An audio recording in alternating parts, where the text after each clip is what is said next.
This is a production of Cornell University.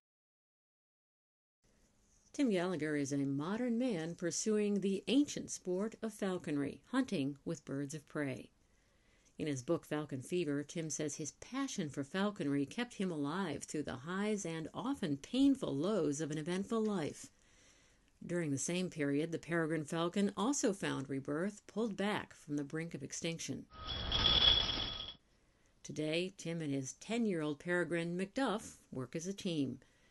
The bird circles overhead, waiting for Tim to flush game. Then Macduff plummets to earth in a power dive called a stoop. Where I'll just pump its wings going down, and sometimes it's completely vertical, and it's amazingly fast, and a lot of times you can hear the wind blowing through the bird's feathers loudly. And it's just one of the most remarkable sights in nature. Always fascinated with birds, Tim's lifelong commitment to falconry began at age 9 when he saw a Disney movie about a boy and a falcon. He spent long hours studying 13th century training methods. It provided focus and a distraction. I had a difficult relationship with my father, and my family was pretty dysfunctional at that point.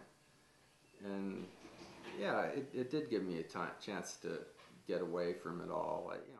While still in his teens, Tim hit rock bottom when he landed in prison. But he says his passion for falconry kept him grounded and probably saved his life. Without it? I think I think it wouldn't have been good. I'd have ended up going down. I almost, it's hard to think about it because so many people who go through prison, they just go down that route. I mean, I think of one person in particular I met there who was more or less like me, and I ran into him 5 years later, and he was a hardcore criminal. So, I mean, that could have happened. Tim says the responsibility he learned by caring for animals all his life asserted itself and kept him from a similar fate. Meanwhile, the peregrine was also facing an uncertain future. By the 1960s, the species disappeared east of the Mississippi, primarily because of the pesticide DDT. North American falconers and Cornell University played a role in its remarkable comeback. A lot of falconers donated their birds to breeding projects because it was so important trying to save this bird. None of us could imagine what the world would be like without the peregrine.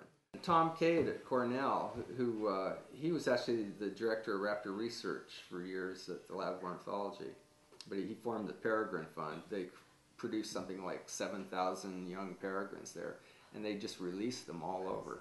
The work was a resounding success. Captive breeding programs, like the one that produced Macduff, helped take the peregrine off the endangered species list in 1999.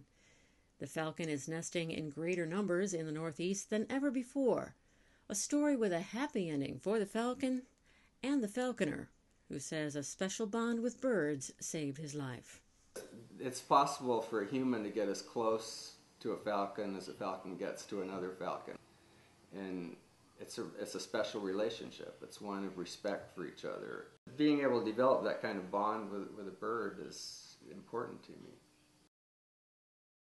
From the Cornell Lab of Ornithology, I'm Pat Leonard.